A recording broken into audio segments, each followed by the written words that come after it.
Saya berdiri di hadapan pintu pagar kayu jati yang berat di sebuah banglo mewah yang biasa saya kunjungi di Damansara Heights. Keletihan yang terkumpul sepanjang penerbangan pulang ke Kuala Lumpur sekelip mata hilang, digantikan dengan rasa kekosongan yang tidak dapat difahami. Saya memasukkan kunci ke dalam lubang kunci dan memutarnya sekali, kemudian 2 kali, tetapi pintu itu tetap tertutup rapat bagaikan tembok istana yang dingin, tidak berganjak seinci pun. Yakin bahwa saya tidak mungkin tersilap, saya mencoba sekali lagi, tetapi hasilnya tetap sama. Pintu itu dikunci dari dalam. Perasaan resah yang tidak menentu mula menyelinap ke dalam hati saya. Saya sengaja pulang sehari lebih awal untuk membuat kejutan kepada suami saya, Zain. Sepanjang 7 tahun perkawinan kami, kejutan romantik seperti ini semakin jarang berlaku. Namun, saya ingin menyalakan semula api cinta di antara kami. Tetapi nampaknya, kejutan pertama hari ini adalah untuk diri saya sendiri. Saya mengeluarkan telepon bimbit dan menekan nomor Zain. Nada dering yang panjang dan menjengkelkan terus berbunyi. Selepas deringan kelima, barulah dia menjawab panggilan. Suaranya kedengaran agak cemas dan tergesa-gesa. "Halo Sofia, dah habis kerja ke?" Saya baru saja sampai. Saya ada di depan rumah kita. Kenapa pintu dikunci dari dalam? Saya coba sedaya upaya untuk mengekalkan nada suara yang tenang. Keheningan menyusul selama beberapa saat di hujung talian. Sayup-sayup kedengaran bunyi deburan ombak dan musik yang hingar-bingar. Zain tidak berada di dalam bilik mesyuarat. Jantung saya mula berdegup kencang, tidak mengikut rentak. "Oh, abang ada mesyuarat penting dengan rakan kongsi sekarang. Mungkin lewat malam baru balik. Sayang naik taksi pergi rumah mak ayah dulu ya. Rehatlah semalam di sana. Esok abang terus ke sana."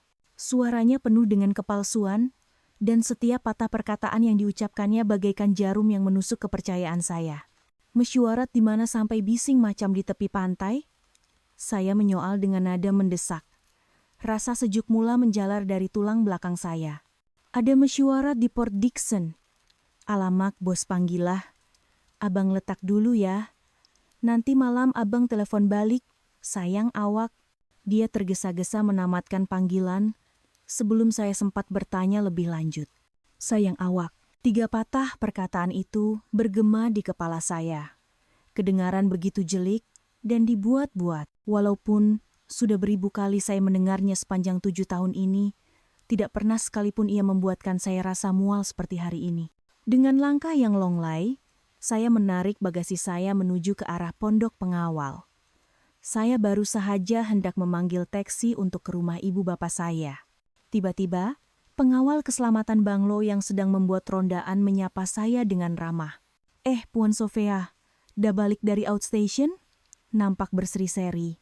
"Iya Pak Cik, selamat sejahtera, baru saja sampai." Saya memaksakan secalit senyuman. "Pak Cik, nak tanya sikit, hari ini ada sesiapa datang ke rumah saya tak?"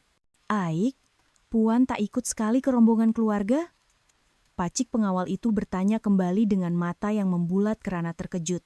"Pagi semalam, saya nampak Dato Kamal bawa Datin Zainab dengan seluruh keluarga pergi ke lapangan terbang. Bukan main seronok lagi mereka bercerita nak bercuti di Langkawi selama seminggu untuk raikan berita baik. Katanya, ada seorang gadis muda yang cantik pun ikut sekali. Dengarnya teman wanita Encik Zain, dan ada berita gembira mengandung. Jadi mereka semua pergi bercuti untuk meraikannya. Dato punyalah gembira sebab tak lama lagi nak timang cucu sulung. Saya pun ikut ucapkan tahniah." Setiap perkataan Pak Cik pengawal itu bagaikan tukul besi yang menghentam kepala saya. Berita baik, teman wanita, mengandung, Langkawi, seluruh keluarga mentua. Pikiran saya menjadi kusut dengan maklumat yang dahsyat dan mengelirukan. Tirai kepalsuan yang ditenun dengan teliti oleh suami dan keluarganya telah terkoyak tanpa sengaja oleh orang ketiga yang tidak tahu apa-apa. Saya tidak ingat bagaimana saya mengucapkan selamat tinggal kepada pacik pengawal itu. Apabila saya sadar, saya sudah kembali berdiri di hadapan pintu pagar kayu jati itu, dan mata saya dipenuhi dengan tekad yang menakutkan. Saya mesti masuk ke dalam rumah ini. Saya mesti tahu kebenarannya. Saya menelepon tukang kunci. Suara saya kedengaran begitu dingin dan tegas sehingga saya sendiri terkejut. Rasa sakit dan pengkhianatan perlahan-lahan memeluap menjadi satu kuasa gelap yang bersedia untuk memusnahkan segalanya. Ribut di dalam hati saya baru sahaja bermula. Selepas hampir 20 menit berhempas pulas, tukang kunci itu mengesat peluhnya, mengambil bayaran, dan bergegas pergi, seolah-olah dapat merasakan udara tegang yang menyesakan di sekeliling saya. Dengan bunyi klik yang padat, kunci itu akhirnya terbuka. Saya menolak pintu dengan berhati-hati dan melangkah masuk ke dalam rumah yang selama ini saya banggakan sebagai surga saya. Bau harum bunga melur yang sering diletakkan oleh ibu mentua saya setiap minggu menusuk hidung. Tetapi hari ini, haruman itu pun membuatkan saya loya. Rumah itu kosong, tetapi tanda-tanda mereka tergesa-gesa meninggalkannya ada di mana-mana. Beberapa kusyen sofa tidak teratur, dan gelas air yang belum habis diminum masih berada di atas meja. Jantung saya berdegup kencang apabila saya mendekati dinding yang dihiasi dengan gambar-gambar keluarga, dan di situ saya terpaku. Di antara gambar perkawinan kami dan gambar-gambar percutian keluarga sejak beberapa tahun lalu, terdapat sebuah bingkai gambar baharu yang diletakkan di tempat yang paling utama. Di dalam gambar itu, seluruh keluarga mentua saya sedang tersenyum riang di lapangan terbang. Bapak mentua, ibu mentua, adik ipar dan istrinya, dan Zain. Dia berdiri di tengah-tengah, sebelah tangannya memeluk bahu ibunya, dan sebelah lagi melingkari pinggang seorang wanita muda yang tidak saya kenali. Wanita itu tersenyum dengan penuh kemenangan, dan di sebalik gaun nipisnya, perutnya yang memboyot jelas kelihatan. Mereka kelihatan seperti sebuah keluarga yang sempurna, bahagia, dan sejati. Dan saya, istri yang sah di sisi undang-undang, hanyalah seorang penonton yang tidak diperlukan. Rasa seram sejuk menjalar di tulang belakang saya. Saya menekuk mulut dengan tangan untuk menahan tangisan yang hendak meletus. Sambil terhuyung-hayang, saya masuk ke pejabat Zain, di mana terletaknya komputer yang kami kongsi bersama. Dengan jari yang menggeletar, saya menaip kata laluan yang merupakan tarikh ulang tahun perkawinan kami. Sebaik sahaja skrin menyala, perkara pertama yang terpampang di mata saya ialah pengesahan tempahan dari sebuah resort 5 bintang di Langkawi. Nama penempah, Zain Kamal. Tetamu, Zain Kamal Zara Abdullah. Bilik, suite pasangan pemandangan laut. Tempoh, 1 minggu. Setitis air mata panas akhirnya mengalir di pipi saya. Saya mengklik aplikasi perkongsian awan keluarga. Ruang yang sering saya banggakan kepada rakan-rakan sebagai tempat menyimpan detik-detik bahagia. Dan neraka yang sebenar terbentang di hadapan mata saya. Dalam folder bernama Kenduri Kesyukuran Waris Keluarga, beratus-ratus, bahkan beribu-ribu gambar telah dimuat naik.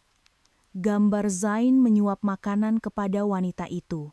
Gambar ibu mentua saya memegang tangan wanita itu sambil berjalan-jalan di tepi pantai dengan pandangan mata yang penuh kasih sayang, seolah-olah melihat anak perempuan kandungnya. Gambar bapak mentua saya meletakkan tangan di atas perut wanita itu sambil tersenyum puas. Gambar seluruh keluarga melagakan gelas minuman sambil meraihkan sesuatu. Zain dan wanita itu, Zara, duduk di kerusi utama. Mereka bahagia, mereka bergembira, dan mereka sedang meraihkan pengkhianatan terhadap saya. Dalam dunia mereka, saya telah dipadamkan sepenuhnya. Saya menatal setiap gambar, merasakan jantung saya bagaikan direntap. Terdapat juga gambar Zara yang diambil dari dekat. Dia mempunyai mata yang tajam dan senyuman yang kelihatan naif tetapi provokatif. Seolah-olah dia sedang merenung tepat ke arah saya, mentertawakan kebodohan dan kejahilan saya selama ini. Terdapat juga video-video pendek, gelak tawa yang riang. Suara ibu mentua saya memanggil Zara menantu kami. Suara Zain berjanji akan memberikan status yang sah kepada ibu dan anak itu selepas semua urusan selesai. Semua urusan itu adalah saya. Saya adalah halangan yang perlu disingkirkan dalam perjalanan mereka menuju kebahagiaan. Saya adalah masalah yang perlu diselesaikan. 7 tahun cinta. 7 tahun pengabdian, 7 tahun pengorbanan. Semuanya telah ditukar dengan kebenaran yang mengerikan ini. Saya bukan sahaja dikhianati oleh teman hidup saya, tetapi oleh seluruh keluarganya yang saya hormati dan sayangi seperti ibu bapak kandung saya sendiri. Saya menutup skrin komputer riba dengan bunyi dentuman yang kuat. Bunyi itu bergema di dalam ruang yang sunyi. Kebenaran telah terungkap dengan kejam, tanpa sebarang ruang untuk keraguan atau alasan. Air mata saya berhenti mengalir. Sebaliknya, dari lubuk hati saya, api kebencian yang marak mula membakar.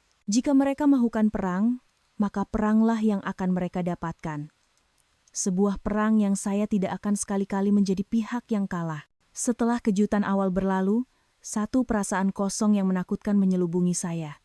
Saya terduduk di lantai yang sejuk, bersandar pada dinding dengan pandangan mata yang kosong. Di dalam kepala, saya coba menyusun semula segalanya, mencari petunjuk-petunjuk yang telah saya abaikan. Panggilan telepon Zain yang kerap dan mendadak, lawatan kerja yang tiba-tiba, hadiah-hadiah mahal yang ibu mentua saya banggakan kononnya pemberian rakan Zain, semuanya adalah kepingan-kepingan sebuah sandiwara yang dirancang dengan teliti, di mana saya adalah satu-satunya penonton yang tidak menyadari apa-apa. Dengan langkah yang berat, saya berjalan ke balkoni dan menghirup udara malam Kuala Lumpur dalam-dalam. Lampu-lampu kota berkelipan di kejauhan, tetapi di mata saya, segalanya kelihatan kelabu. Tiba-tiba, saya ternampak jiran di banglo seberang sedang membawa anjingnya berjalan-jalan. Apabila melihat saya, makcik itu melambai. Sofia, dah balik? Ingatkan pergi bercuti dengan keluarga mentua. Saya hanya mampu mengukir senyuman yang herot. Taklah, makcik. Saya balik awal sikit, ada kerja. Makcik itu datang lebih dekat dan merendahkan suaranya dengan riak wajah yang serba salah. Sofia, jangan kecil hati ya dengar cerita nih. Beberapa hari lepas sebelum mereka bertolak, Datin datang ke rumah makcik. Bukan main lagi dia berbangga dengan teman wanita baru si Zain tuh. Katanya cantik, baik budi, dan yang paling penting, sedang mengandungkan cucu lelaki sulung yang sangat berharga untuk keluarga mereka. Dia cakap juga, hubungan kamu berdua dah lama retak, cuma tunggu masa nak ke mahkamah saja, makcik dengar pun rasa sedih untuk kamu. Apapun, sabarlah ya, kuatkan semangat. Setiap patah perkataan makcik itu bagaikan pisau yang memutuskan sisa-sisa kesabaran saya yang terakhir. Gelas, kesabaran saya sudah melimpah. Mereka bukan sahaja curang di belakang saya, tetapi mereka juga telah memburuk-burukan dan menjatuhkan marwah saya di hadapan semua orang. Ibu mentua yang begitu saya hormati, yang saya anggap seperti ibu sendiri, telah sibuk mencanang bahwa perkawinan kami sudah berakhir, sedangkan saya sedang bersusah payah bekerja untuk keluarga yang saya sangka milik saya. Secara mekanikal, saya mengucapkan terima kasih kepada makcik itu dan kembali masuk ke dalam rumah. Rasa sakit telah hilang, hati yang hancur tidak lagi terasa. Yang tinggal hanyalah logik yang dingin membeku. Mereka tidak memberi saya jalan keluar. Jadi saya juga tidak perlu menyimpan sebarang sisa belas kasihan. Tindakan pertama saya ialah memeriksa keadaan keuangan. Saya membuka aplikasi perbankan di telepon saya. Akaun simpanan bersama kami, yang sepatutnya mengandungi lebih RM1.000.000 hasil simpanan selama 7 tahun, kini hanya berbaki beberapa ratus ringgit sahaja.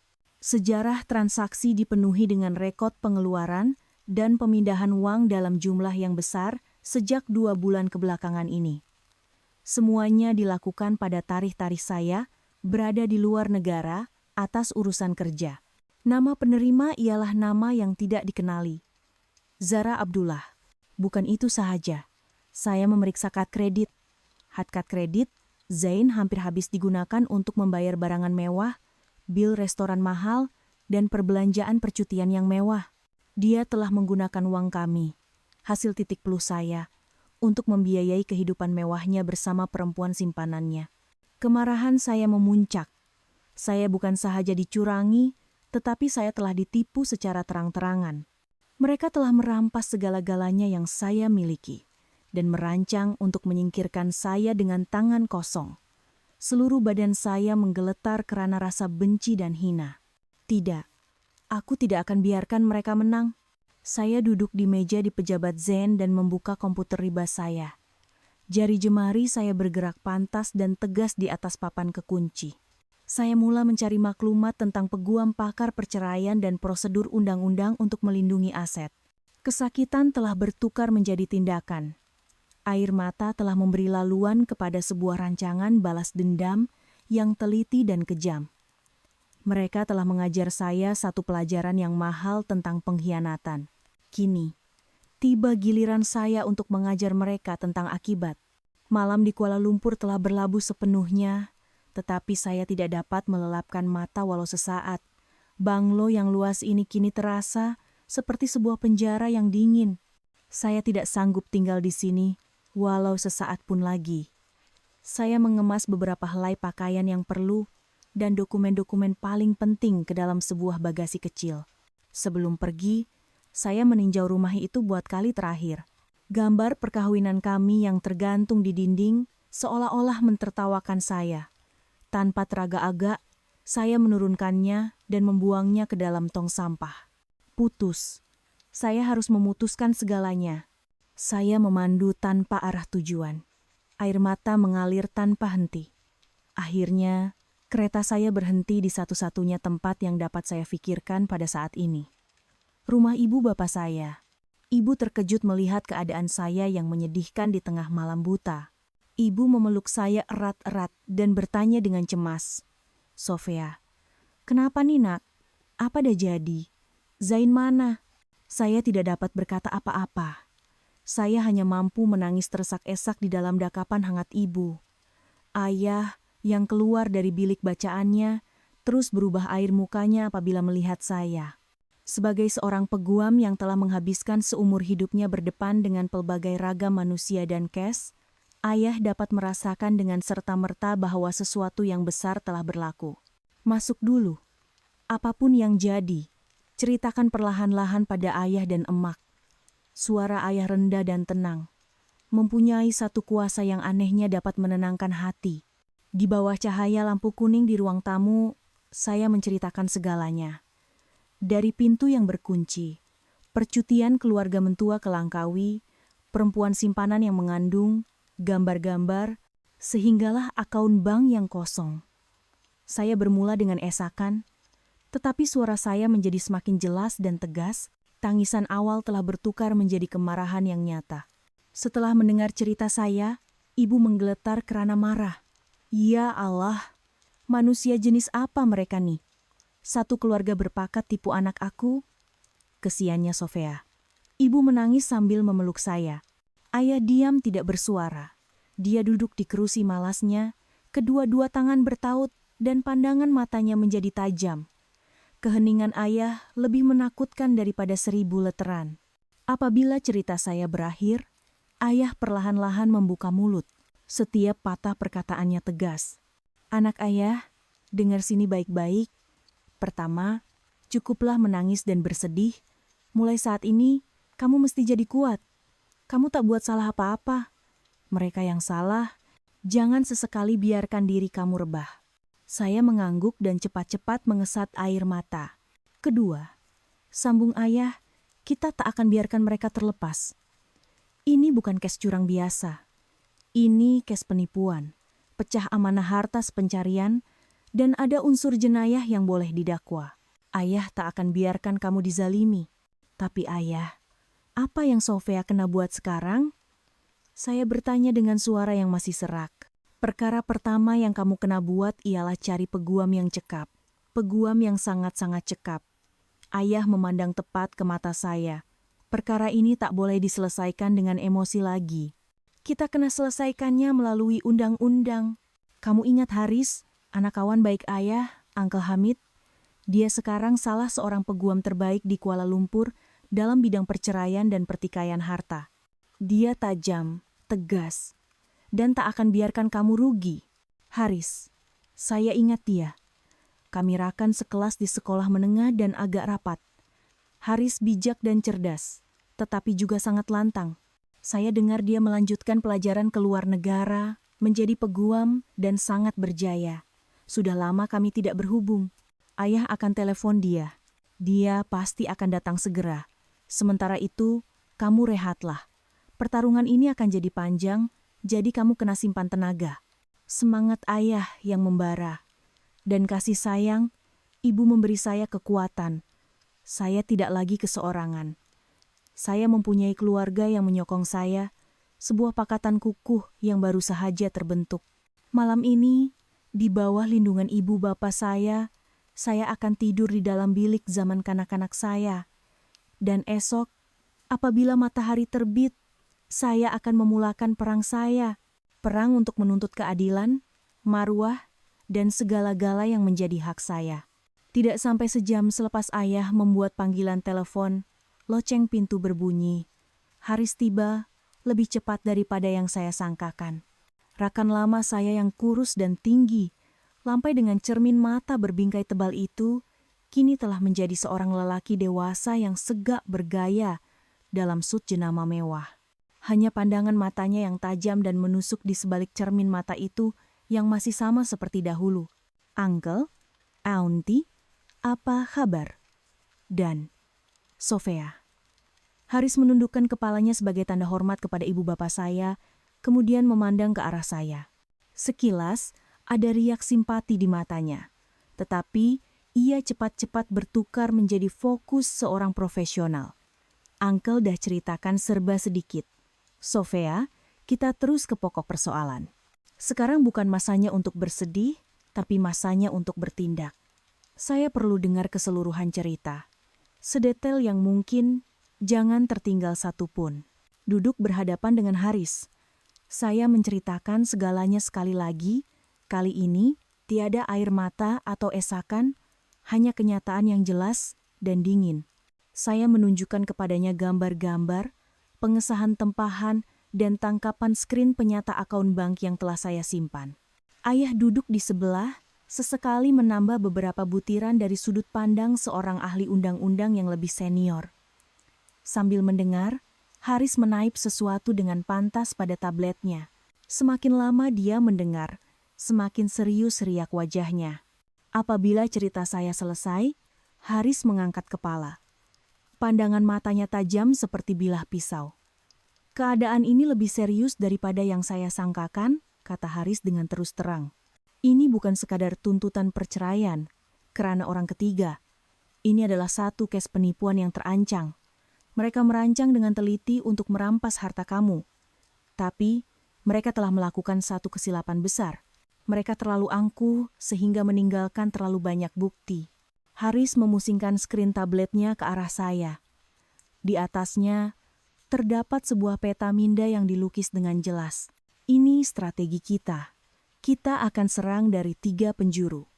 Pertama, membuktikan perbuatan curang dan pelanggaran tanggung jawab sebagai suami istri.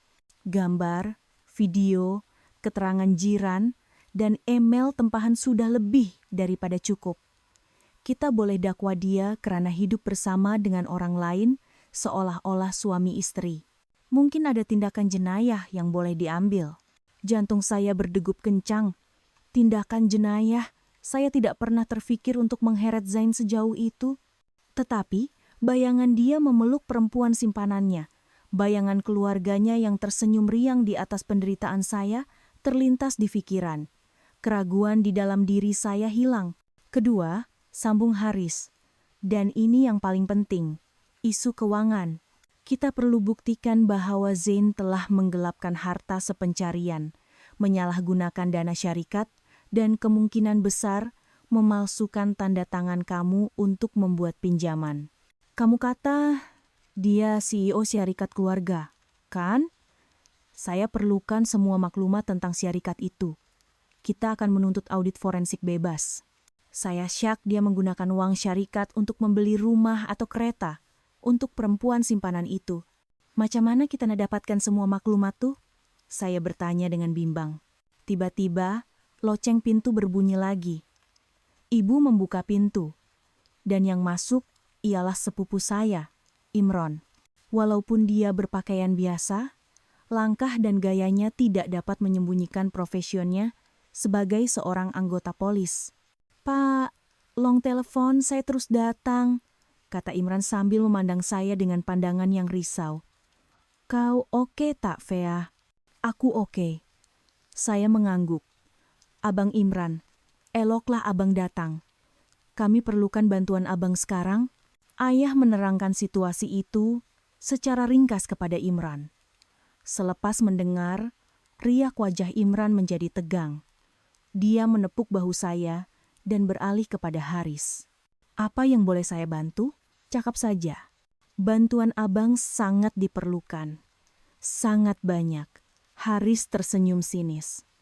"Pertama, tolong siasat latar belakang wanita bernama Zara Abdullah nih. Saya rasa dia bukan orang biasa. Kedua, siasat sebarang transaksi hartanah atau kendaraan atas nama Zain Kamal atau wanita ini dalam tempoh 2 tahun kebelakangan ini.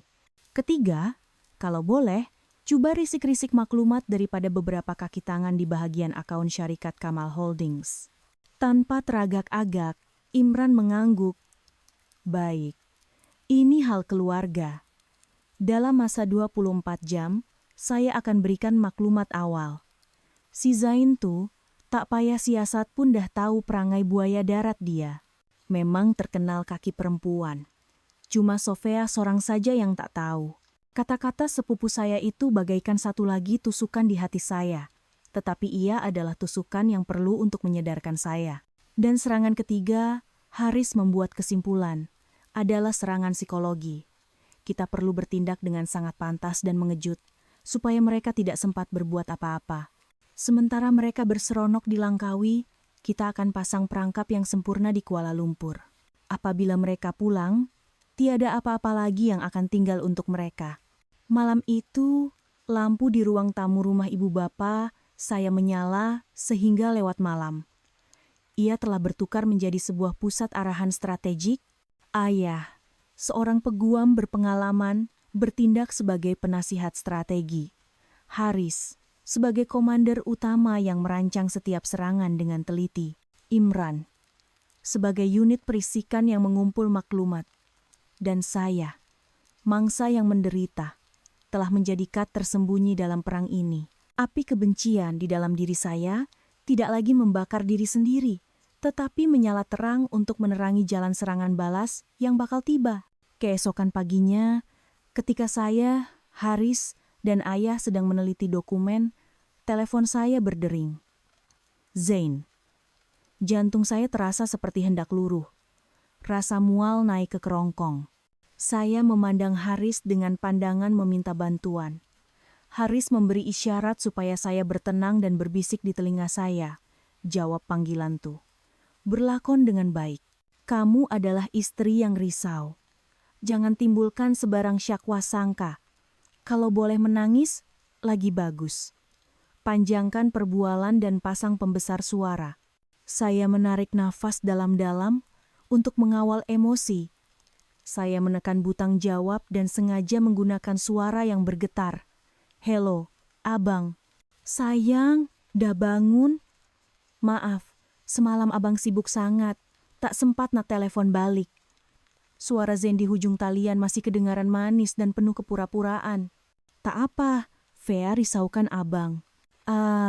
Abang oke tak? Mesti penat mesyuarat kan? Jaga kesehatan tahu." Saya mula teresak-esak. Haris mengangkat ibu jarinya, memberi isyarat bahwa lakonan saya menjadi, "Abang oke. Kerja pun dah nak siap. Mungkin lusa abang dah boleh jumpa sayang." Dia berbohong tanpa berkelip. "Sayang kat rumah mak kan?" "Hah, kat rumah mak. Takutlah nak duduk sorang-sorang kat rumah." Saya terus berlakon, menambah gaya manja, dan lemah seperti yang biasa saya lakukan kepadanya. "Abang, semalam Fea tengok akaun bersama kita, macam ada masalah lah, banyak sangat duit keluar. Risau pula." Saya melontarkan umpan. Keheningan menyusul selama beberapa saat. Saya dapat bayangkan wajahnya yang cemas. "Oh, yang itu. Abang gunakan untuk satu pelaburan besar. Ingat nak buat kejutan untuk sayang bila balik nanti. Jangan risau, tak lama lagi duit itu akan berlipat ganda. Istri abang nih jangan risau ya. Oh, Yek?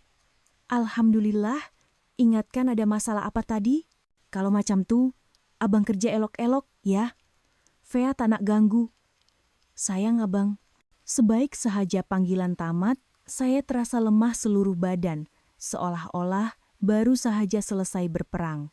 Berlakon di hadapan orang yang mengkhianati saya, mengucapkan kata cinta kepada orang yang saya benci hingga ke tulang sumsum. Perasaan itu lebih teruk daripada diseksa. Bagus sekali. Haris menepuk bahu saya. Dia dah mula berbohong untuk menutup masalah keuangan. Itu bukti yang dia ada benda nak sorok. Dia pikir kamu masih percayakan dia secara membuta tuli. Itulah kekuatan kita. Dia akan leka. Ayah mengangguk. Betul. Sekarang yang paling penting ialah kamu kena kembali ke Banglo tuh. Komputer pribadinya, dokumen dalam peti besi. Bukti-bukti paling penting ada di sana. Tapi, macam mana Fea nak pergi sana? Fea tak nak duduk sorang-sorang kat situ. Fikiran untuk kembali ke tempat yang penuh kepalsuan itu membuatkan saya menggigil. Kamu tak pergi sorang-sorang? Kata Haris dengan tegas. Saya akan temankan kamu. Kita pergi atas kapasiti sebagai peguam dan anak guam untuk mengumpul harta pribadi dan dokumen yang berkaitan dengan tuntutan perceraian.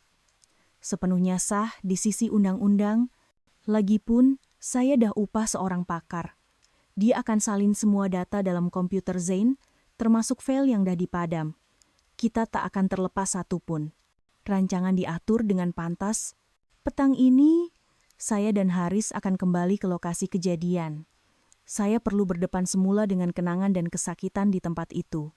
Tetapi kali ini, saya tidak keseorangan.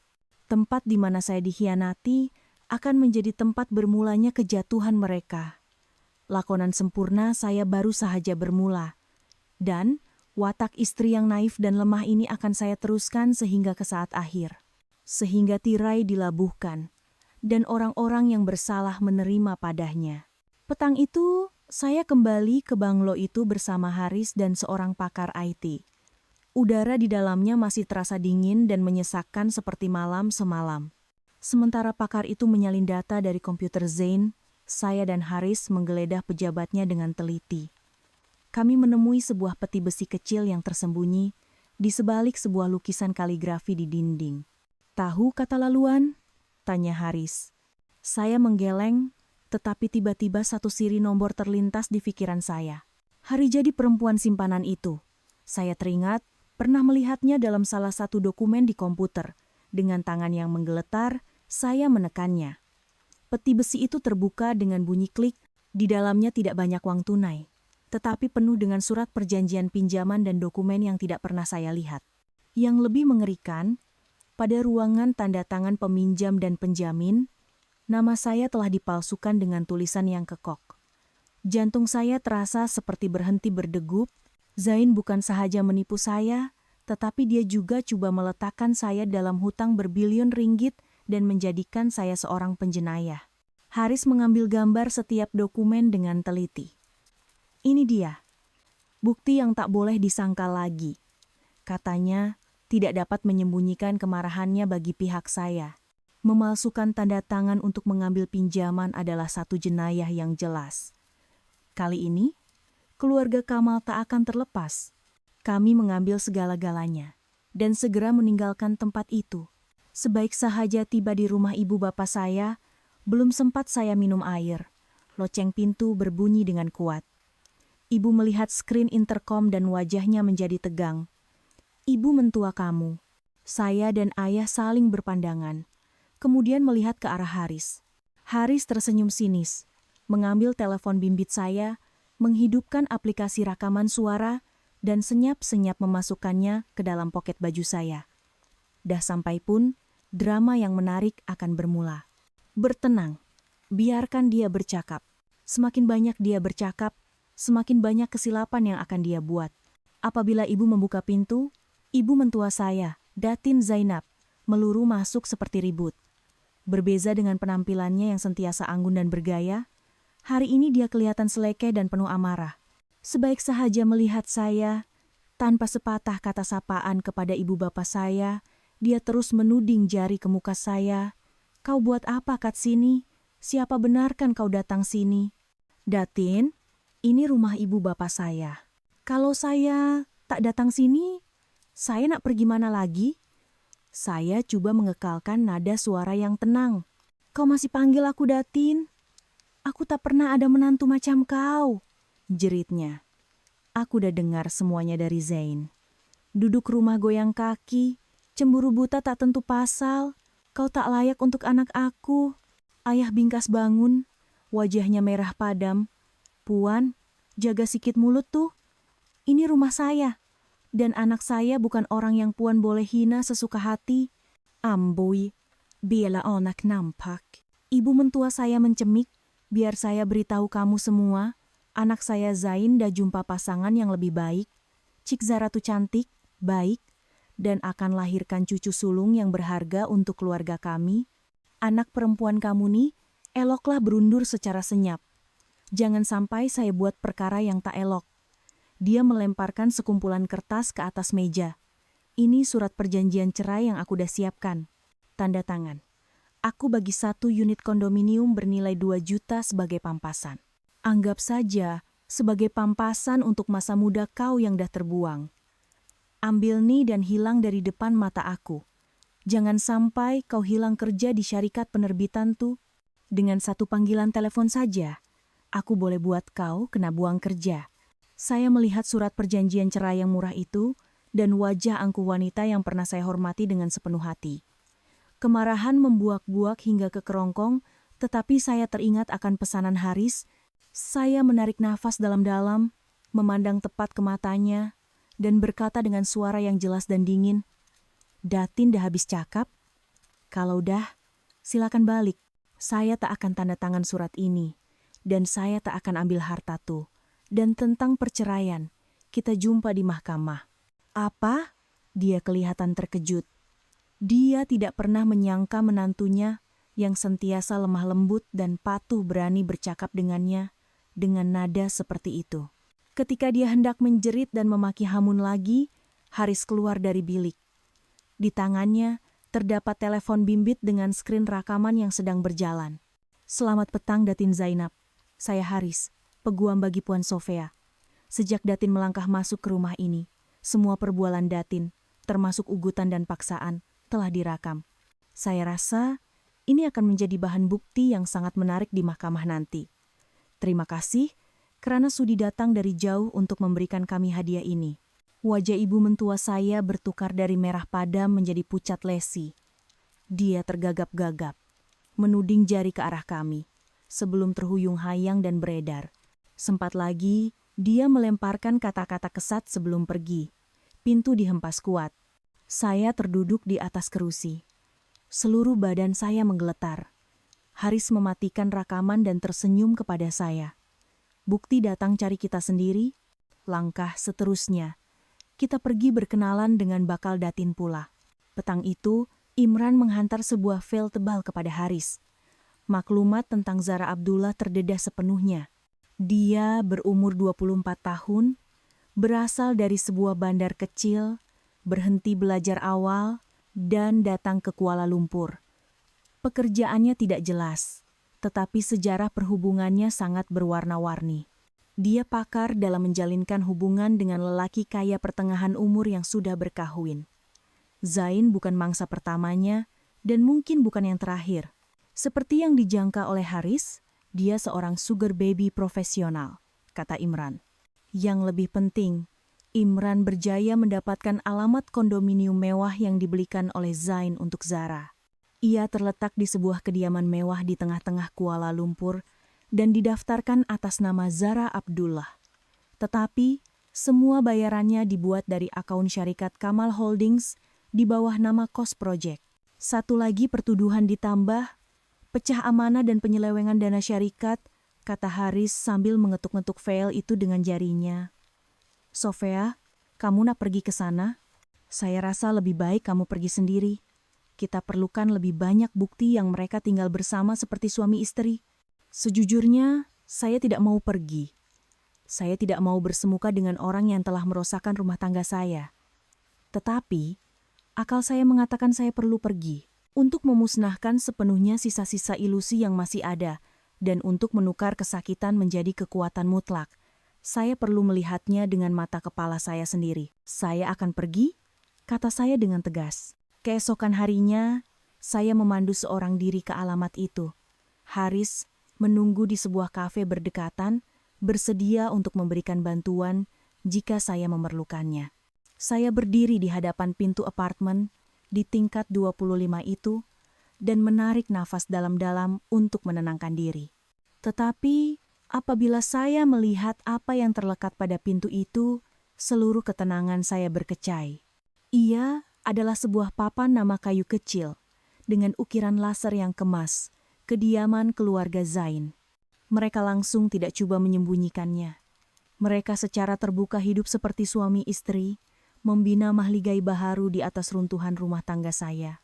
Darah saya mendidih karena marah. Saya menekan loceng pintu dengan kuat dan tegas. Beberapa saat kemudian, pintu dibuka. Zara Abdullah berdiri di situ, memakai gaun tidur sutera yang nipis dengan sebelah tangan bercekak pinggang.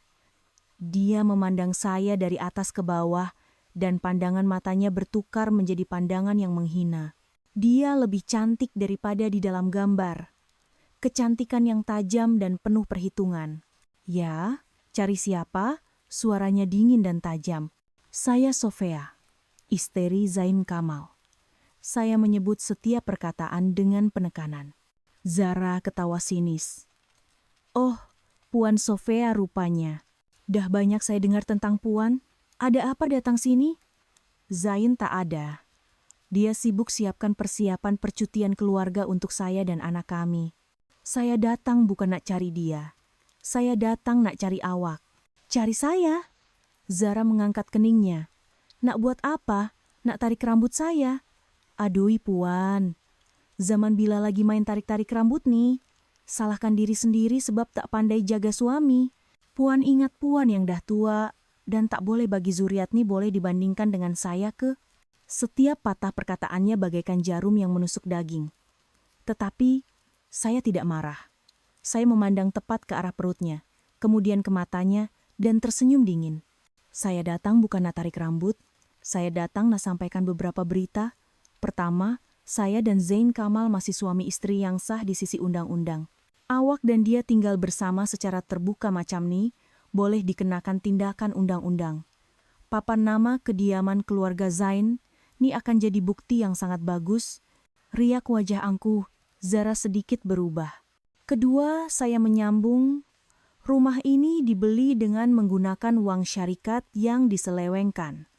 Tak lama lagi, pihak berkuasa akan datang ke sini untuk siasatan. Sebagai pemilik nama hartanah ini, susah untuk awak elak daripada terlibat sama. Apa? Apa yang kau merepek nih? Zara mula tergagap-gagap. Keyakinan dirinya pada mulanya tadi telah hilang. Dan ketiga, ini pesanan terakhir saya melangkah lebih dekat dan merendahkan suara saya supaya hanya kami berdua yang dapat mendengarnya. Awak ingat anak dalam perut awak tu azimat awak ya. Jangan naif sangat fikir yang anak tu akan jadikan awak puan besar dalam keluarga Kamal. Bagi saya, ia tak bermakna apa-apa. Tapi kalau keluarga Kamal dapat tahu kebenaran tentang anak tu, entahlah, masa tu, adakah ia masih dianggap cucu sulung yang berharga? Nikmatilah sisa-sisa masa gembira awak, ya, bakal datin. Selepas berkata begitu, saya berpaling dan beredar. Saya tidak menoleh ke belakang. Saya terdengar dia menjerit sesuatu di belakang saya, tetapi saya tidak peduli. Saya telah menanam benih keraguan di dalam hatinya. Saya telah meruntuhkan keyakinan dan keangkuhannya. Dalam pertarungan ini, saya telah menang. Dan ini hanyalah permulaan. Selepas pertemuan dengan Zara, anehnya saya berasa lega. Kebencian masih ada, tetapi ia tidak lagi membakar saya secara membuta tuli.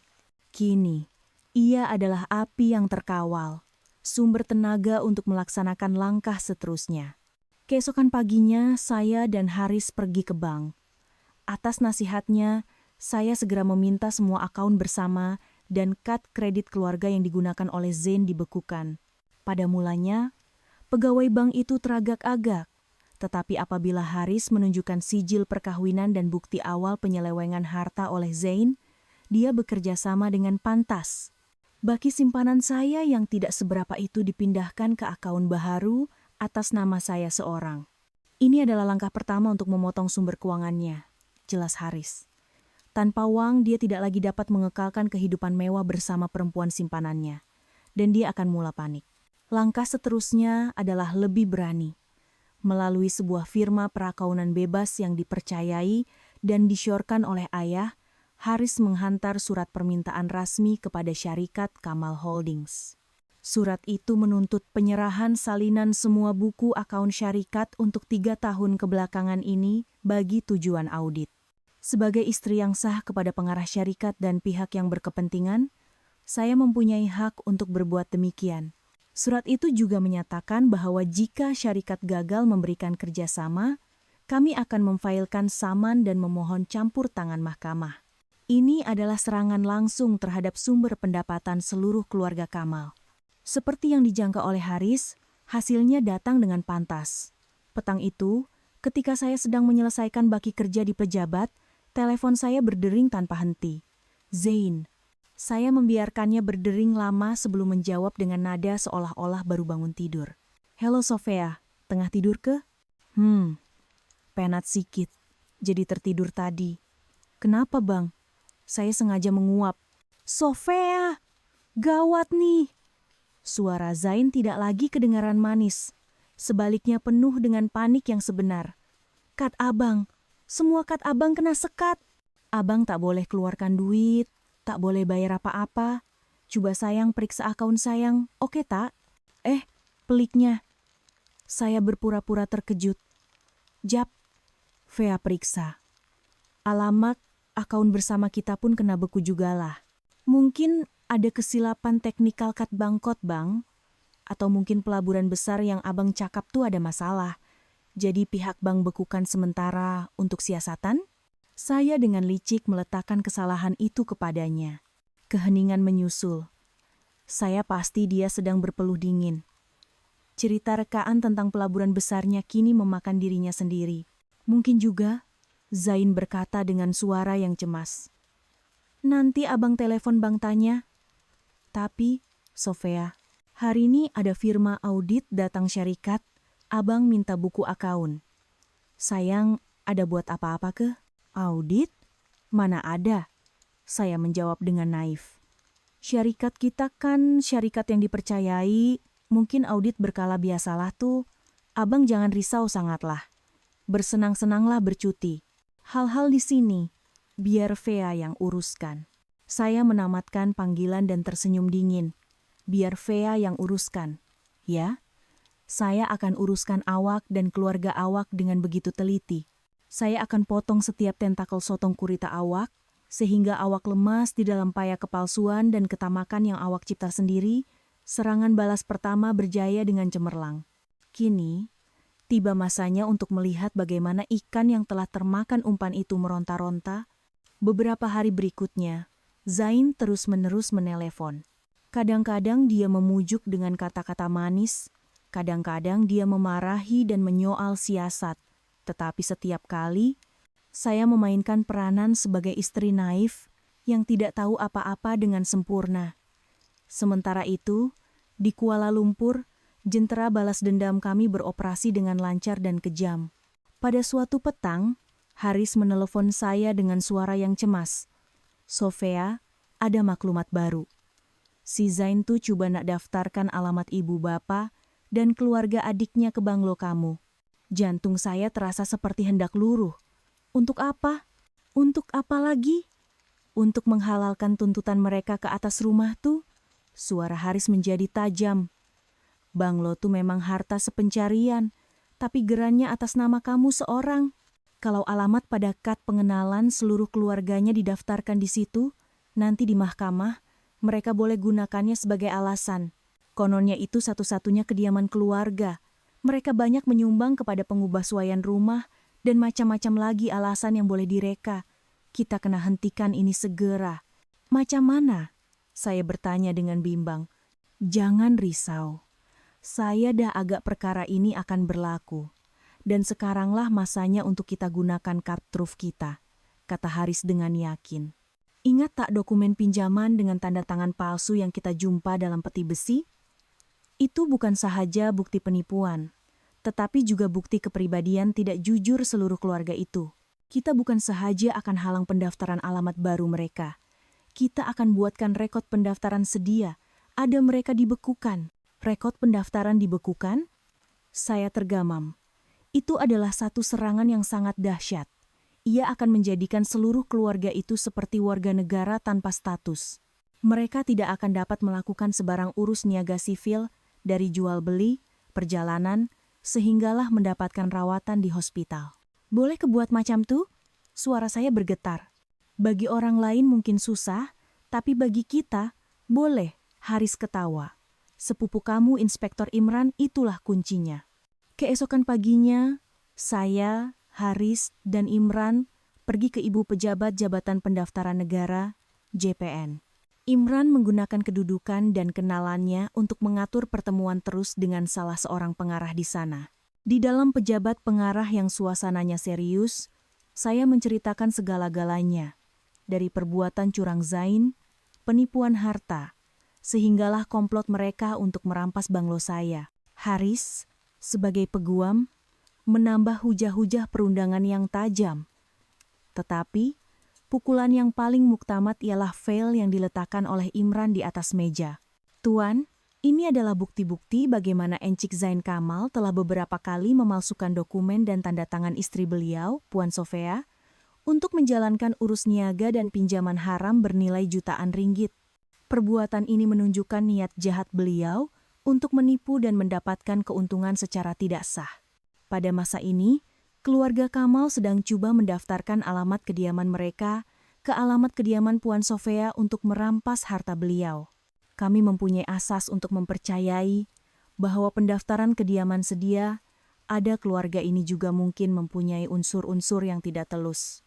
Oleh itu, bagi mencegah sebarang perbuatan haram yang lebih lanjut, dan untuk membantu siasatan polis, kami secara rasmi memohon agar rekod pendaftaran seluruh ahli keluarga Kamal dibekukan buat sementara waktu sehingga siasatan selesai.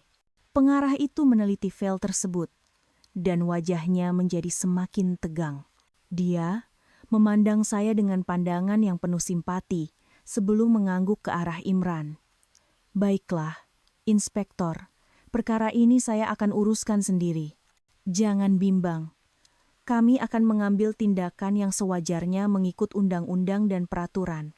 Apabila melangkah keluar dari bangunan JPN, cahaya matahari Kuala Lumpur terasa terik, tetapi saya merasakan kesejukan menjalar di tulang belakang. Saya baru sahaja melancarkan satu serangan maut terhadap seluruh keluarga itu. Saya telah merampas hak asasi mereka sebagai warga negara. Tidak lama lagi, mereka akan sadar bahwa tanpa maiket yang sah, mereka bukan sesiapa. Percutian mereka akan berakhir dengan sebuah mimpi ngeri yang tidak pernah mereka bayangkan. Sementara keluarga Kamal terperangkap di Langkawi dengan kad-kad yang tidak berguna dan masa depan pentadbiran yang tidak menentu, saya memutuskan untuk melancarkan pukulan terakhir. Serangan ini bukan sekadar serangan undang-undang atau keuangan, tetapi serangan psikologi yang akan menutup sepenuhnya jalan pulang mereka. Saya nak jual banglo tuh, kata saya kepada Haris di pejabatnya. Haris hampir sahaja terlepas cawan kopinya. Apa? Nak jual sekarang?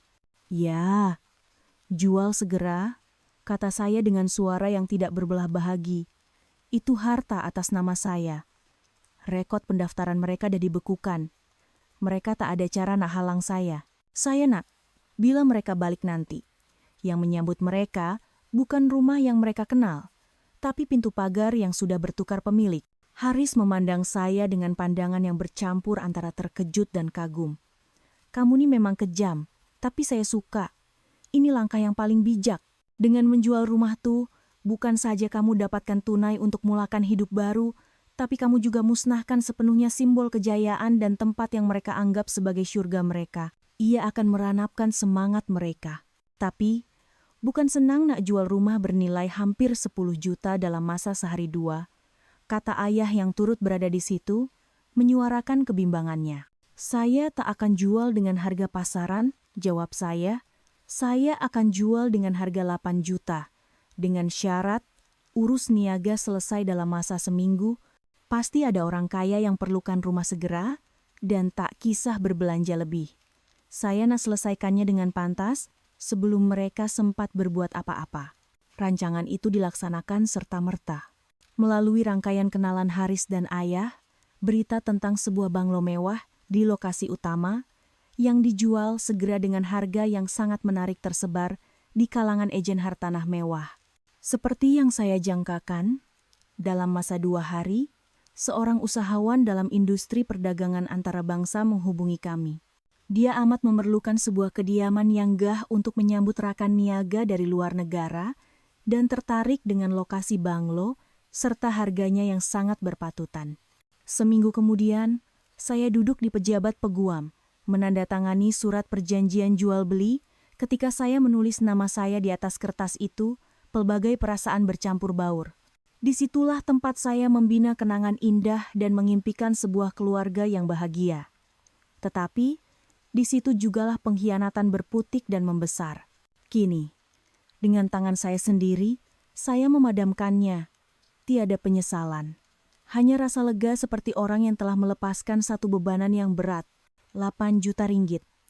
Uang tunai dalam jumlah yang besar dimasukkan ke dalam beberapa akaun selamat yang telah diuruskan oleh Haris. Saya telah memutuskan sepenuhnya jalan pulang mereka. Kini, keluarga Kamal bukan sahaja kehilangan uang dan maruah, tetapi juga rumah untuk kembali. Mereka secara rasminya telah menjadi gelandangan. Bagaimana agaknya perasaan mereka apabila mereka pulang dari lapangan terbang dengan badan yang letih dan berdepan dengan pintu pagar yang sudah mempunyai pemilik baru. Perasaan kehilangan segala-galanya. Perasaan yang sama seperti yang mereka berikan kepada saya. Rancangan balas dendam saya berjalan lebih lancar daripada yang saya harapkan. Rancangan balas dendam saya berjalan dengan sempurna, malah lebih baik daripada itu. Setiap langkah yang saya ambil menolak keluarga Kamal lebih dalam ke dalam jurang keputusasaan. Sepatutnya saya berasa puas dan gembira, tetapi anehnya, sejak kebelakangan ini, badan saya terasa tidak bermaya. Setiap pagi, saya akan diserang rasa mual yang tiba-tiba. Saya hilang selera makan, dan badan saya sentiasa letih, hanya mau terbaring di atas katil. Pada mulanya, saya hanya pikir ia disebabkan oleh tekanan yang melampau.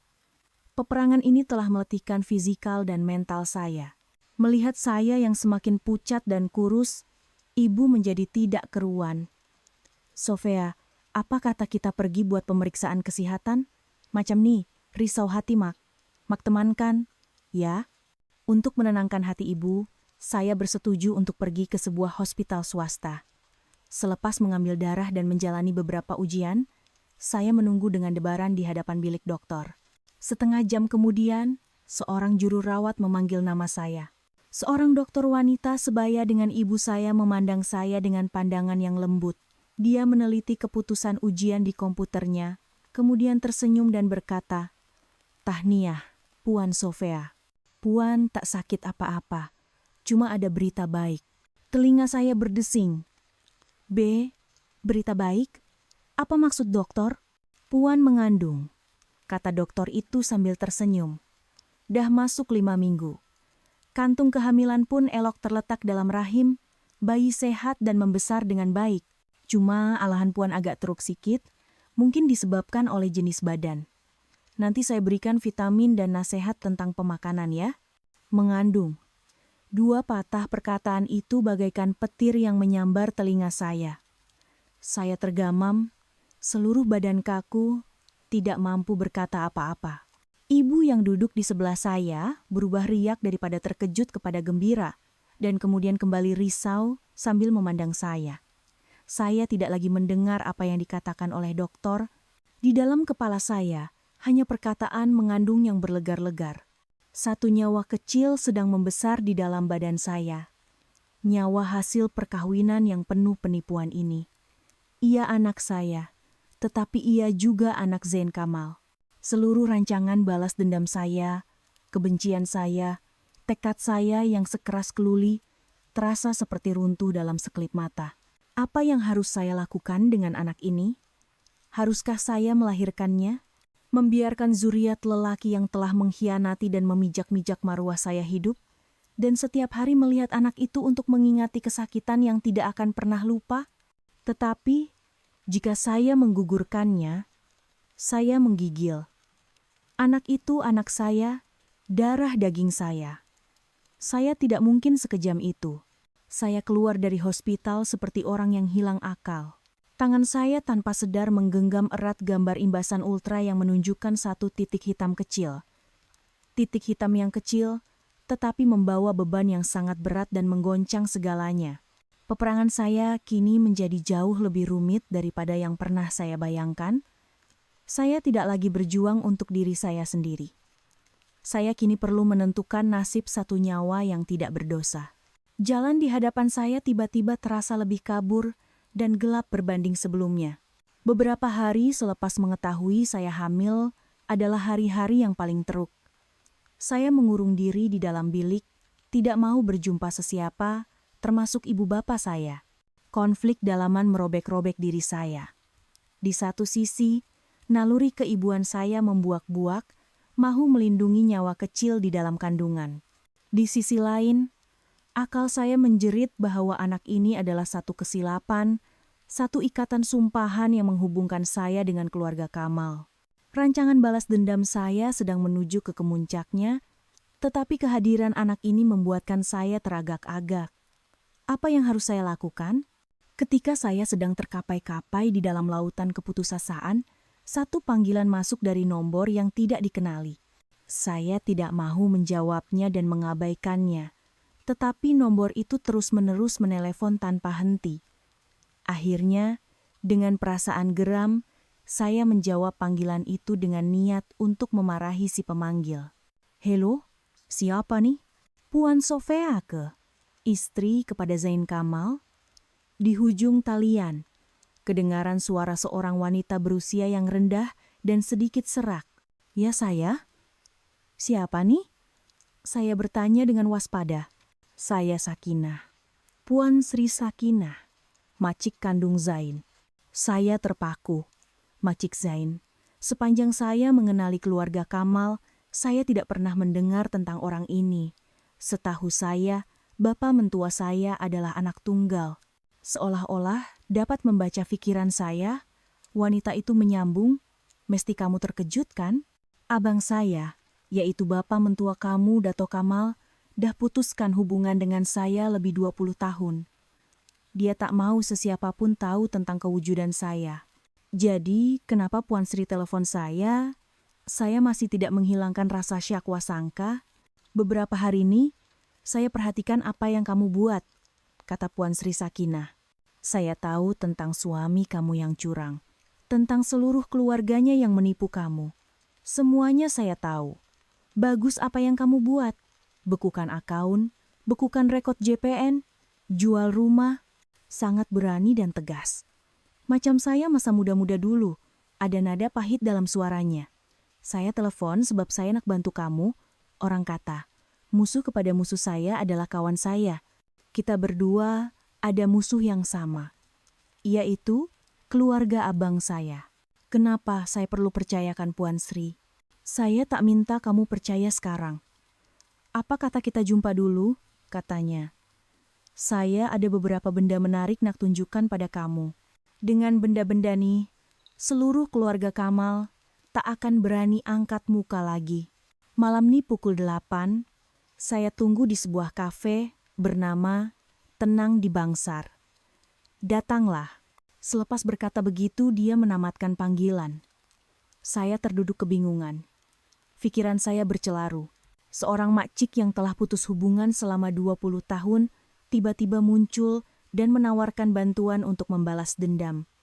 Ia sangat aneh, tetapi dalam keadaan ini, saya tidak akan rugi apa-apa lagi. Saya memutuskan untuk menemuinya. Tepat pukul 8 malam, saya tiba di kafe Tenang. Ia sebuah kafe kecil, yang tersorok di lorong yang sunyi. Puan Sri Sakinah sudah menunggu di sebuah meja di sudut. Berusia dalam lingkungan awal 60-an, rambutnya sudah memutih, tetapi pandangan matanya masih tajam, memancarkan kekuatan dan pengalaman hidup. Wajahnya langsung tidak seiras dengan bapak mentua saya. Apabila saya duduk, dia terus ke pokok persoalan tanpa berlapik. Dia meletakkan sebuah beg bimbit lama di atas meja. Dalam ini ada semua dokumen asal syarikat Kamal Holdings, katanya. Syarikat yang saya dan abang saya tubuhkan bersama. Tapi bila syarikat dah maju, dia guna cara kotor untuk singkirkan saya dan rampas semua saham saya. Dalam ini ada semua bukti dia mengelak cukai, tubuhkan syarikat palsu untuk simpan dana haram, dan selewengkan uang syarikat untuk kumpul kekayaan yang dia ada sekarang. Saya terkejut, menyelak helaian-helaian dokumen itu satu persatu. Nomor-nomor, tanda tangan kontrak-kontrak palsu. Semuanya adalah bukti yang tidak dapat disangkal. Dengan ini sahaja, bapak mentua saya boleh meringkuk di dalam penjara seumur hidup. Tapi, ini bukan yang paling menarik, kata Puan Sri Sakinah dengan pandangan yang rumit. Dia menghulurkan sehelai kertas laporan makmal yang sudah kekuningan di mama usia. Ini pukulan mautnya. Saya mengambil kertas itu. Ia adalah laporan ujian DNA. Subjek ujian, Kamal bin Abdullah Bapa Mentua, dan Zain bin Kamal. Keputusan, tiada pertalian darah. Kepala saya terasa seperti hendak meletup. Zain bukan anak kandung Dato Kamal?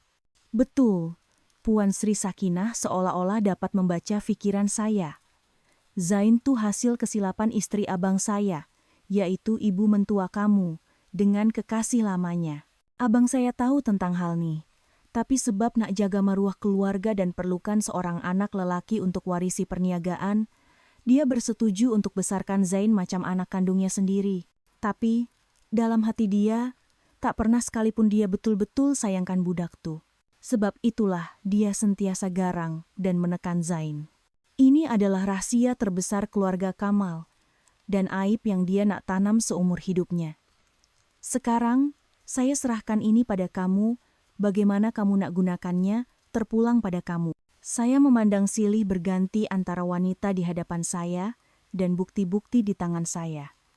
Kekeliruan tentang anak di dalam kandungan saya hilang dalam sekelip mata, digantikan dengan satu keazaman yang dingin.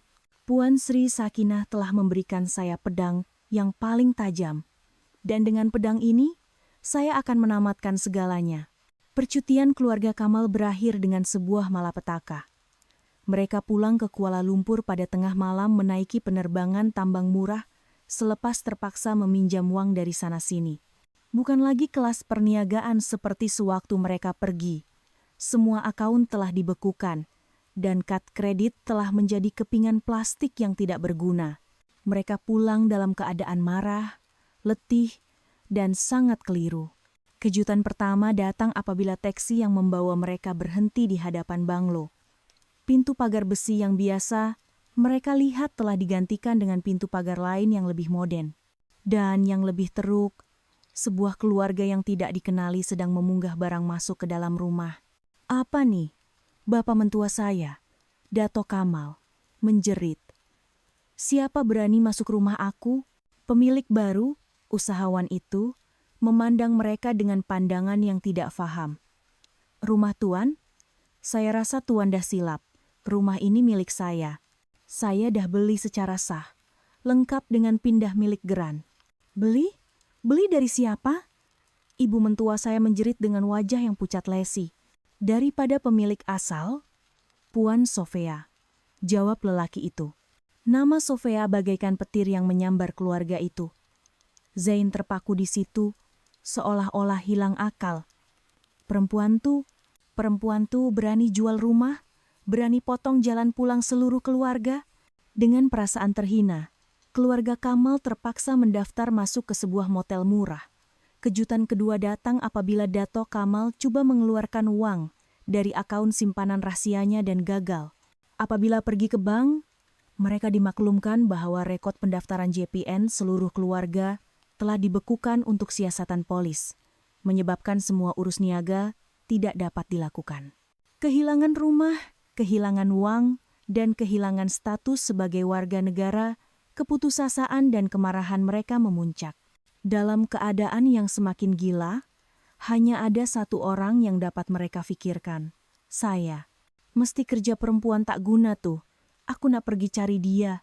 Aku nak cari-carikan dia. Ibu mentua saya menjerit-jerit di dalam bilik motel.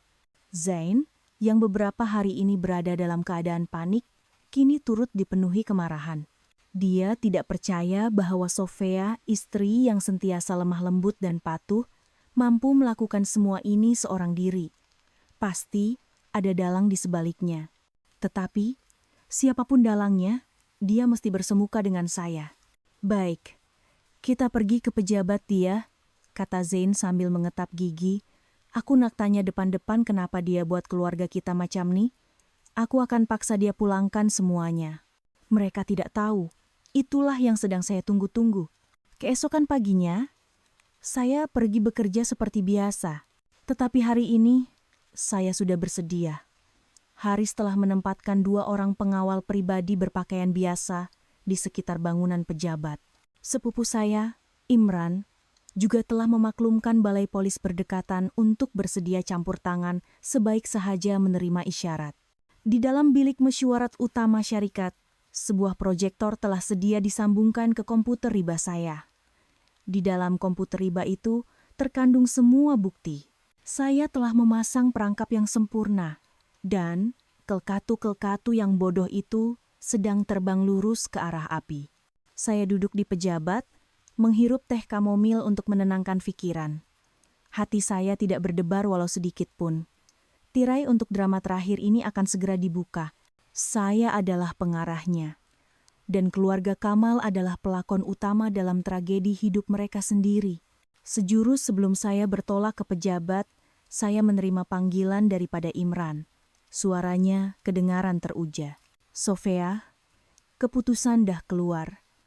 Hadiah istimewa untuk saat-saat genting. Keputusan apa, Bang? Saya bertanya, merasakan jantung saya berdegup kencang. Beberapa hari lalu, selepas menanam benih keraguan di hati Zara, saya telah meminta bantuan Imran untuk mendapatkan sampel rambut Zain dan adiknya, serta cebisan kuku Zara yang secara tidak sengaja tertinggal di dalam taksi sewaktu dia datang menyerang rumah ibu bapak saya. Caranya mungkin sedikit kotor, tetapi dalam perang ini, saya tidak lagi memilih cara. Keputusan ujian DNA, suara Imran kedengaran penuh makna. Baru dapat laporan dari Makmal. Dengar sini baik-baik, anak dalam kandungan perempuan tuh, bukan anak Zain. Saya terdiam selama beberapa saat. Bukan anak Zain? Habis tuh, anak siapa? Anak adik dia, Zikri. Satu lagi kejutan. Tetapi kali ini, ia tidak menyakitkan. Sebaliknya, satu perasaan puas yang menyeramkan menjalar di tulang belakang. Drama ini mempunyai plot yang lebih teruk daripada yang pernah saya bayangkan. Kekasih yang begitu disayangi oleh Zain, cucu sulung yang begitu dinanti-nantikan oleh keluarga Kamal, rupa-rupanya adalah hasil hubungan sumbang mahram dan pengkhianatan berganda. Abang bermain cinta dengan perempuan simpanan, adik pun sama. Keluarga ini sudah busuk dari akarnya. Terima kasih, Bang. Ini hadiah yang sangat berharga, kata saya dengan suara yang dingin. Tolong hantar laporan itu segera. Saya terus menerima file laporan itu. Huruf dan nomor di atasnya adalah hukuman mati untuk Marwah Zain dan keluarganya. Ini dia. Ini adalah senjata pemusnah terakhir. Saya kini memegang segalanya di tangan saya. Dari bukti keuangan, rakaman suara, sehinggalah rahasia yang paling sulit. Saya memandang diri saya di cermin dan membetulkan penampilan. Hari ini, saya memakai sut pejabat berwarna merah wain, warna kuasa, dan warna darah. Wajah saya disolek dengan teliti untuk menyembunyikan keletihan dan hanya menampakkan riak yang tajam dan dingin. Saya bukan lagi mangsa. Hari ini, saya adalah hakim. Tiba di pejabat, saya memaklumkan kepada pihak pengurusan dan ketua-ketua jabatan bahwa ada satu mesyuarat tergempar yang melibatkan hal pribadi, tetapi mungkin menjejaskan nama baik syarikat. Saya menjemput mereka semua ke bilik mesyuarat utama untuk menyaksikan sebuah persembahan. Rasa ingin tahu membawa semua orang ke bilik mesyuarat. Saya mau semua orang menjadi saksi kejatuhan keluarga Kamal. Saya mau mereka dimalukan dan dihina di hadapan seluruh dunia. Perangkap telah dipasang, umpan telah dilontar, dan binatang yang tercedera itu sedang berlari datang dengan gila. Kira-kira pukul 10 pagi, keluarga Kamal tiba dengan angkuh. Mereka tidak melalui kaunter penyambut tetamu, sebaliknya terus meluru ke tingkat pejabat saya dan membuat kecoh. Di hadapan sekali ialah Zain, wajahnya merah padam karena marah dan tidak cukup tidur. Di belakangnya, ibu bapa dan keluarga adiknya. "Sofia, keluar kau," jerit Zain, tidak menghiraukan pandangan terkejut rekan-rekan sekerja saya. Saya dengan tenang berjalan keluar dari pejabat dan memandang tepat ke matanya. "Ada apa buat kecoh di sini, encik Zain Kamal? Kau masih nak berlakon?" Ibu mentua saya meluru untuk menampar saya, tetapi dihalang oleh pengawal pribadi. "Apa yang kau dah buat pada keluarga kami? Kenapa rumah kami dijual? Kenapa akaun kami dibekukan? Kenapa maiket kami disekat?" Saya tersenyum lembut. "Soalan-soalan tuh lebih baik kita bincangkan di dalam bilik mesyuarat. Di sini ramai orang. Lagipun, kebetulan saya pun ada sesuatu nak tunjukkan pada kamu semua." Selepas berkata begitu, saya berjalan masuk ke bilik mesyuarat utama, di mana para pengarah dan rakan sekerja saya sudah duduk menanti. Keluarga Kamal, walaupun ragu-ragu, mengikut dari belakang dengan berpusu-pusu untuk menuntut penjelasan. Apabila semua orang telah duduk, saya mengambil alat kawalan jauh proyektor dan naik ke podium. Pintu bilik mesyuarat ditutup. "Selamat datang keluarga Kamal," saya memulakan. Suara saya bergema di dalam bilik. "Hari ini saya menjemput Anda semua ke sini untuk menyaksikan sebuah drama pendek yang dilakonkan oleh keluarga Anda sendiri. Tajuk drama ini ialah Pengkhianatan." Screen proyektor menyala. Image pertama ialah gambar-gambar mesra Zain dan Zara di Langkawi. Suara bisikan mula kedengaran di dalam bilik, dan wajah Zain menjadi pucat lesi. Babak pertama. "Kecurangan," kata saya dengan nada yang tenang. "Encik Zain Kamal, semasa dalam ikatan perkawinan yang sah dengan saya, telah secara terbuka menjalinkan hubungan dengan Cik Zara Abdullah dan menghamilkannya. Seluruh ahli keluarga Kamal mengetahui perkara ini, tetapi mendiamkan diri, menyembunyikannya, malah meraihkannya dengan gembira." Saya menekan butang seterusnya. Screen bertukar kepada penyatat transaksi bank dan surat perjanjian pinjaman dengan tanda tangan saya yang dipalsukan. Babak kedua, penipuan. Encik Zain Kamal telah menyelewengkan dana syarikat, menggelapkan harta sepencarian, dan memalsukan tanda tangan saya untuk mendapatkan pinjaman bernilai jutaan ringgit. Sebagai pengerusi syariat, mustahil Dato Kamal tidak mengetahui perkara ini. Dato Kamal bingkas bangun. Kau berani fitnah aku." "Fitnah? Kalau begitu, mari kita dengar rekaman suara ini." Dari pembesar suara ibu mentua saya kedengaran dengan jelas. Aku bagi 1 unit kondominium bernilai 2 juta sebagai pampasan. "Jangan sampai kau hilang kerja di syarikat penerbitan tuh. Dengan 1 panggilan telepon saja, aku boleh buat kau kena buang kerja." Seluruh bilik mesyuarat senyap sunyi. Ibu mentua saya terhuyung hayang dan terduduk di kerusinya. Wajahnya tidak berdarah. Dan sekarang, kemuncaknya. Saya memaku pandangan saya pada Zain. "Mesti awak sangat berbangga dengan anak yang bakal lahir tuh kan? Cucu sulung yang berharga untuk keluarga Kamal kan?" Saya menekan butang sekali lagi. Screen memaparkan laporan DNA. Saya membacanya dengan kuat, satu persatu. Keputusan ujian DNA antara Encik Zikri Kamal dan janin yang dikandungkan oleh Cik Zara Abdullah. Kesimpulan, padanan DNA disahkan. Hubungan bapak dan anak adalah sah. Seluruh keluarga Kamal terpaku. Zain merenung adiknya dengan tajam. Pandangan matanya bertukar dari tidak percaya kepada gila, dan istri adiknya pengsan di situ juga. Belum habis lagi, saya berkata dengan suara yang dingin membeku, Ada satu lagi, rahasia terakhir, rahasia yang Dato Kamal simpan selama berpuluh-puluh tahun.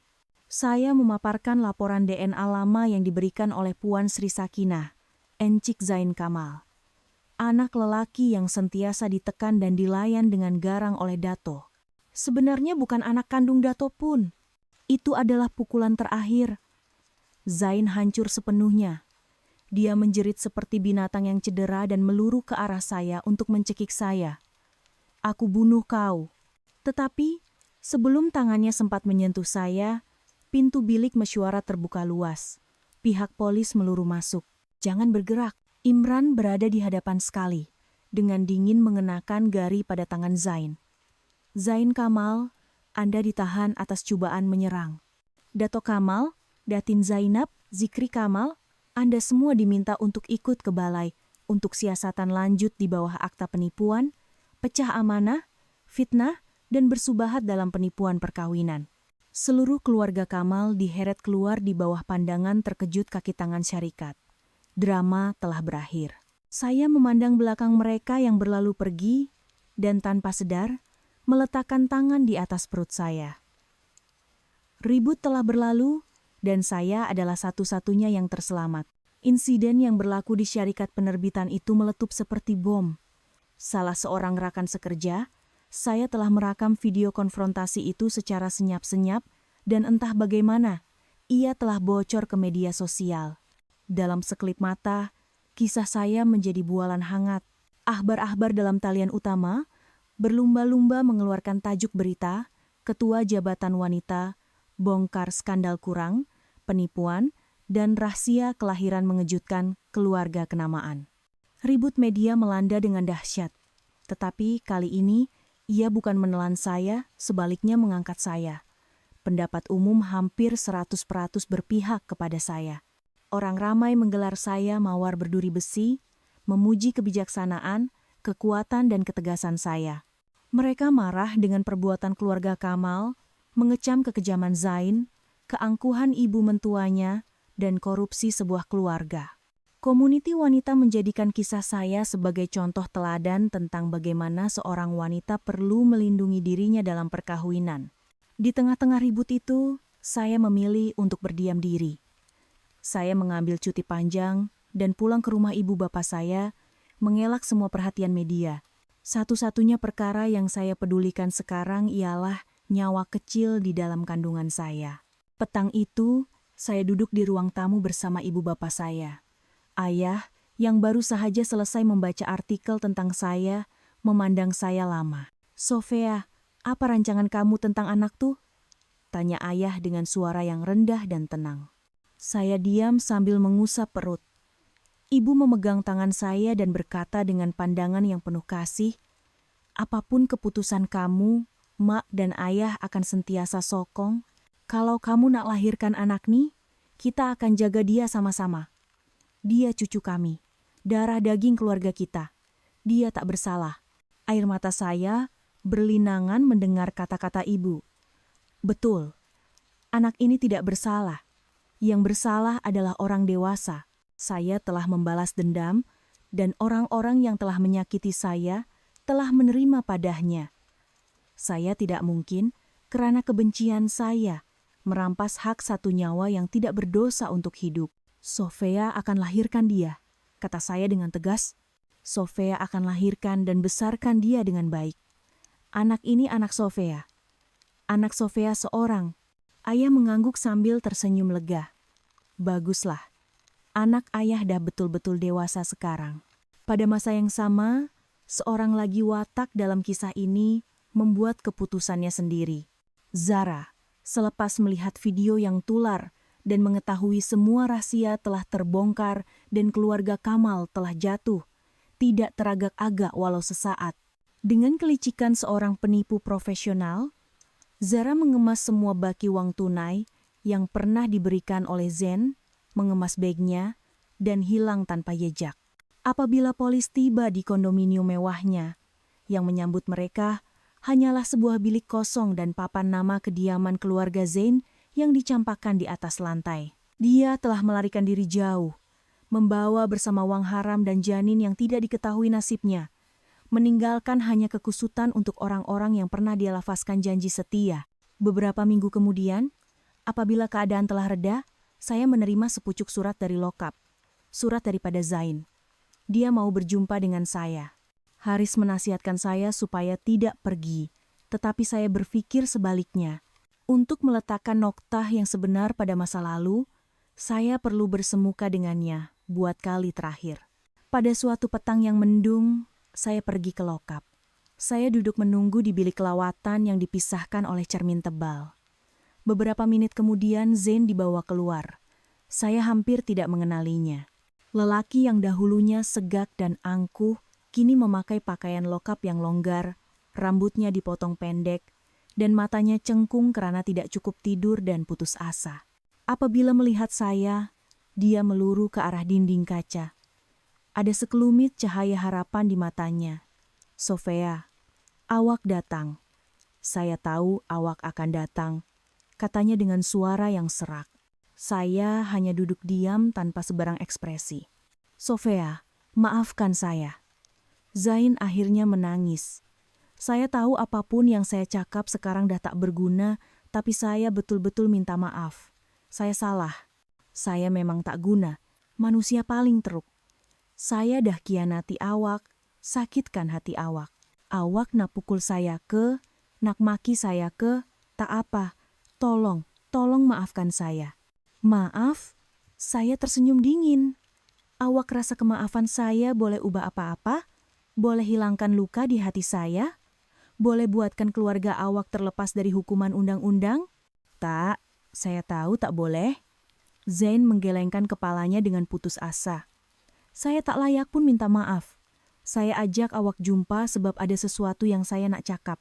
Dia memandang perut saya dengan pandangan yang rumit. "Anak tuh, awak masih kandungkan dia, kan?" Saya tidak menjawab, hanya memandangnya. "Sofia, tolonglah," rayunya sambil melekapkan kedua-dua tapak tangannya pada dinding kaca. "Tolong jaga anak kita, dia tak bersalah.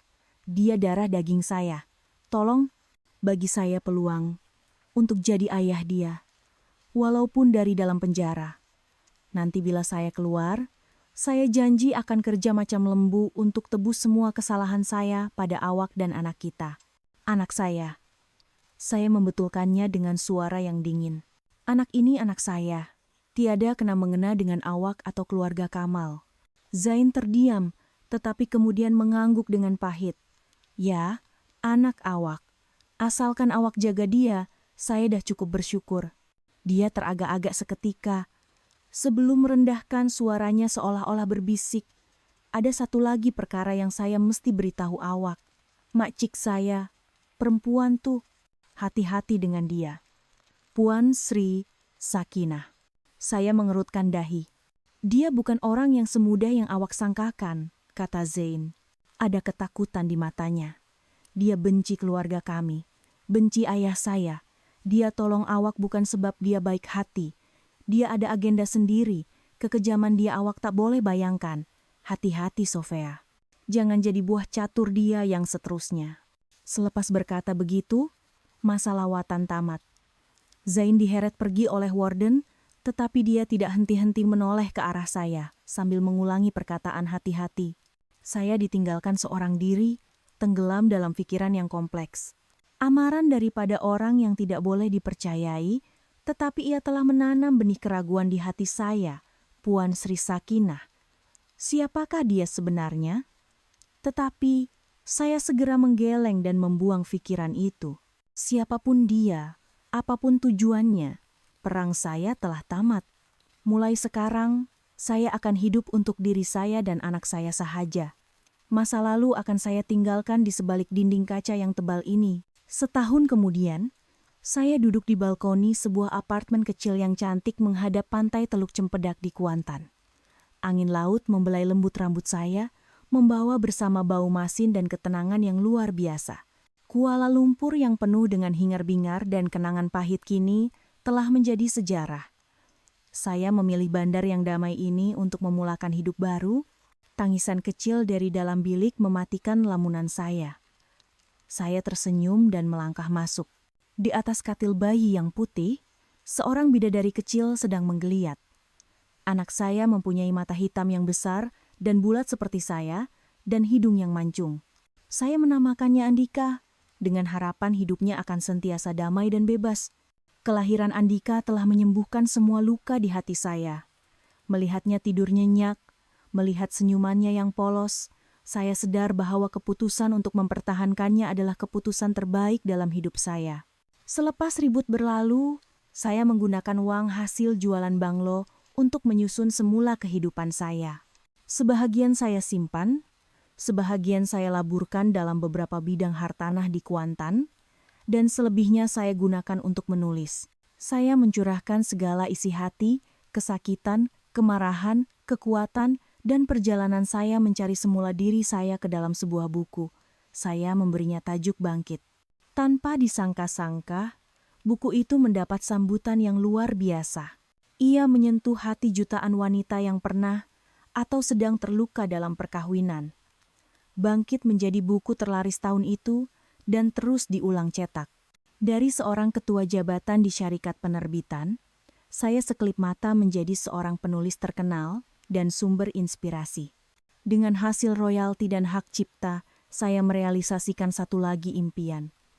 Saya menubuhkan sebuah yayasan amal bernama Yayasan Sinar Harapan. Yayasan ini memberikan bantuan guaman, kaunseling psikologi, dan bantuan keuangan kepada wanita-wanita yang lemah, mangsa keganasan rumah tangga, dan ketidakadilan. Yayasan ini berkembang dari hari ke hari, menjadi tonggak kekuatan bagi banyak kehidupan yang malang. Mengenai keluarga Kamal, mereka telah membayar harga yang sangat mahal. Dato Kamal dijatuhi hukuman penjara 15 tahun atas pelbagai pertuduhan termasuk pengelakan cukai dan pecah amanah.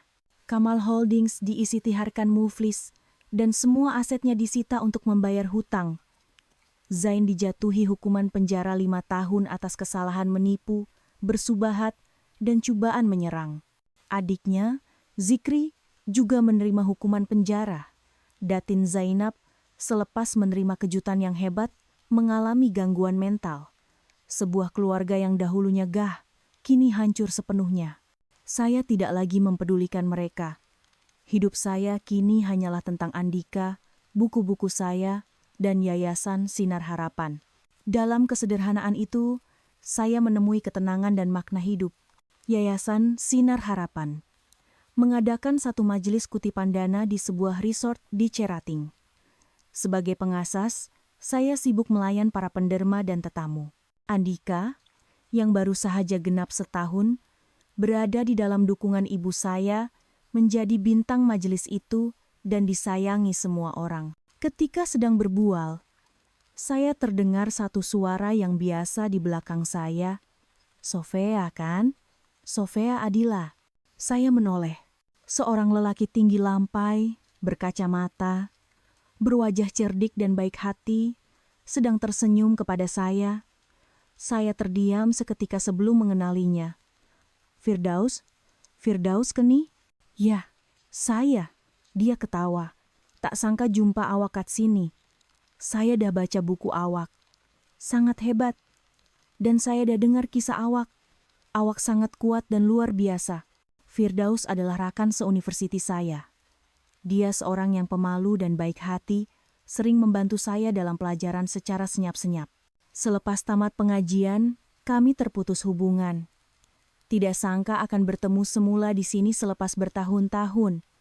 Dia kini seorang arsitek dan berada di Kuantan untuk satu proyek resort baharu. Dia secara kebetulan mengetahui tentang majelis yayasan dan hadir untuk memberi sokongan.